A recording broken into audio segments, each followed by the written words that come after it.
Penggunaan busana tradisional yang semakin marak dalam berbagai event akan melestarikan keberadaan kain tradisional dan menguntungkan sektor UMKM. Namun masyarakat diharapkan memahami pakem penggunaan busana tradisional agar tidak bertentangan dengan pakem pakaian adat Bali.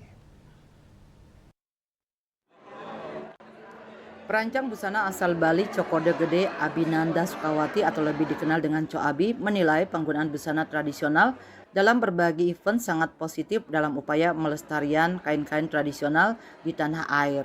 Penggunaan busana tradisional digalakkan oleh berbagai komunitas, salah satunya komunitas Cinta Berkain Indonesia (KCBI). Di samping akan melestarikan keberadaan kain tradisional, hal ini akan memberikan multiplier efek bagi UMKM lokal. Namun dalam penggunaan busana tradisional, khususnya busana adat Bali, Coabi mengharapkan masyarakat memahami pakem-pakem yang berlaku, mana yang boleh dimodifikasi dan mana yang sama sekali tidak boleh dimodifikasi. Karena saat ini menurutnya terlalu banyak modifikasi yang bertentangan dengan pakem pakaian adat Bali.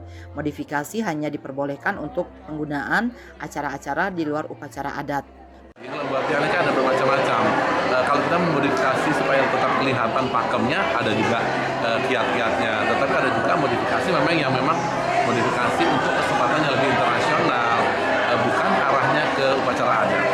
Jadi itu harus dibedakan mana kegiatan atau event atau upacara adat dan upacara manusiaatnya misalnya seperti itu, atau upacara yang lebih internasional atau lebih umum seperti makin iki. Jadi itu harus sudah ada batasannya. Ya memang lebih kita harus edukasi mengenai apa sih busana tradisional Bali yang pakem, mana yang bisa dimodifikasi, mana yang tidak boleh sama sekali. Terutama kain tradisional, ada yang memang yang boleh dimodifikasi, ada yang memang hanya untuk upacara saja. Dan itu harus dipahami. Lebih lanjut, Coabi berharap penggunaan kain tradisional Bali bisa merambah semua lapisan masyarakat sehingga busana tradisional Bali tetap lestari dan semakin dikenal di kancah internasional. Eka Yana, Bali TV.